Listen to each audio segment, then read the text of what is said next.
गंगा के किनारे बसा हुआ एक छोटा सा गांव था, सत्यपुर। नाम के अनुरूप ये गांव अपनी ईमानदारी, आपसी प्रेम और संस्कारों के लिए जाना जाता था। गांव के बुजुर्ग कहा करते थे, यहाँ मिट्टी भी सच बोलती है। इसी गांव में एक साधारण किसान रहता था, रामशरण। उसके पास ना बहुत जमीन की, ना धन दौलत, लेकिन उसके पास एक ऐसी पूंजी थी जो आजकल दुर्लभ हो चुकी थी, सत्य और संतोष। रामशरण की पत्नी सावित्री भी उतनी ही सरल और संस्कारी थी। दोनों की एक ही संतान थी, अमन। अमन बचपन से ही बहुत तेज था, पढ़ाई में होशियार, बातों में चतुर और सपने बड़े। रामशरण अक्सर अमन से कहते, बेटा, बड़ा आदमी बनना पर अच्छा इंसान बनना उससे भी ज़्यादा ज़रूरी है। अमन सिर हिलाकर मुस्कुरा देता, पर उसके मन में कुछ और ही चल रहा था। वो गांव की सीमाओं से बाहर की दुनिया देखना चाहता था। बड़ी इमारतें, चमकती रोशनियां, पैसा और शोहरत। शहर की ओर पहला कदम। समय बीतता गया। अमन ने 12वीं अच्छे अंकों से पास की और शहर के एक प्रतिष्ठित कॉलेज में दाखिला मिल गया। पूरे गांव ने मिठाइयां बांटी। रामशरण की आंखों में गर्व और थोड़ी चिंता दोनों थीं। शहर पहुंचकर अमन की दुनिया बदल गई। वहां सब कुछ तेज था, लोग, रिश्ते, सपने। कॉलेज में उसके दोस्त बने, रोहित, विक्रम और नील। तीनों अमीर घरों से थे। उनकी बातें, कपड़े और सोच अमन से अलग थी। शुरुआत में अमन थोड़ा असहज रहा, लेकिन धीरे धीरे वो भी उनके रंग में रंगने लगा। अब उसे अपने गांव के साधारण कपड़े और पिता की बातें पुरानी लगने लगी।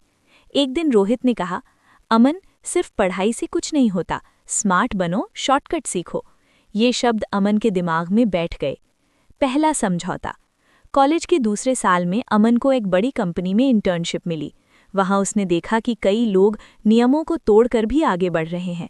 एक सीनियर ने उसे फाइलों में थोड़ी हेराफेरी करने को कहा। अमन के हाथ कांप गए। उसे पिता की आवाज़ याद आई, सच कभी मत छोड़ना। लेकिन फिर दिमाग में आया, एक बार ही तो है, इससे करियर बन जाएगा। उसने हाँ कर दी। यही था उसका पहला नैतिक पतन। उस दिन रात को उसे नींद नहीं आई, लेकिन जब अगली सुबह बॉस की तारीफ मिली तो उसका अपराध बोध थोड़ा कम हो गया। सफलता की सीढ़ियां और गिरता चरित्र। समय के साथ अमन तेजी से आगे बढ़ने लगा। नौकरी, पैसा, महंगा फ्लैट, गाड़ी, सब कुछ मिल गया। गांव से उसके फ़ोन कम होते गए। माता पिता खुश थे कि बेटा सफल है, पर मन कहीं ना कहीं खाली था। रामशरण जब भी फ़ोन पर कहते, बेटा, सच और ईमानदारी मत छोड़ना, अमन हंसकर टाल देता। अब अमन बड़ी डील्स करने लगा था। रिश्वत, झूठे दस्तावेज, टैक्स चोरी, ये सब उसकी रोज़मर्रा की ज़िंदगी बन गई थी। बाहर से वो बेहद सफल था, लेकिन अंदर कहीं कुछ टूट रहा था। गांव की पुकार। एक दिन अचानक खबर आई, रामशरण गंभीर बीमार हैं। अमन तुरंत गांव पहुंचा। वर्षों बाद वो उसी कच्चे रास्ते पर चल रहा था। वही हवा, वही मिट्टी, लेकिन वो खुद बदल चुका था। रामशरण बिस्तर पर कमज़ोर पड़े थे। उन्होंने अमन का हाथ पकड़ा और धीमे से कहा, बेटा, तू खुश है ना? अमन चुप रहा। रामशरण ने आगे कहा, धन सब कुछ नहीं होता, अगर आत्मा बेच दी तो आदमी खाली रह जाता है। अमन की आंखों से आंसू बह निकले। वो पहली बार सच में रोया। कुछ दिनों बाद रामशरण का देहांत हो गया। अंतरात्मा की आवाज़। पिता की मृत्यु के बाद अमन शहर लौट आया, लेकिन अब सब कुछ बदल चुका था। उसे हर गलत काम पिता की आंखों की तरह घूरता हुआ महसूस होता। इसी बीच उसकी कंपनी पर बड़ा घोटाले का आरोप लगा। जांच शुरू हुई। जिन दस्तावेजों में अमन शामिल था, वे सब सामने आने लगे। रोहित और विक्रम विदेश भाग गए। नील ने सारा दोष अमन पर डाल दिया। अमन के पास मौका था, वो भी झूठ बोलकर बच सकता था। वकील ने कहा, अगर सच बोला तो सब खत्म हो जाएगा। अमन पूरी रात जागता रहा। उसे पिता की चिता, माँ का चेहरा और गांव की मिट्टी याद आती रही। सुबह कोर्ट में उसने कहा, मैं सच स्वीकार करता हूँ। पतन से प्रायश्चित तक। अमन को सजा हुई, नौकरी गई, समाज में बदनामी हुई। माँ को बहुत दुख हुआ, लेकिन उसने कहा, बेटा, आज तूने अपने पिता की बात मान ली।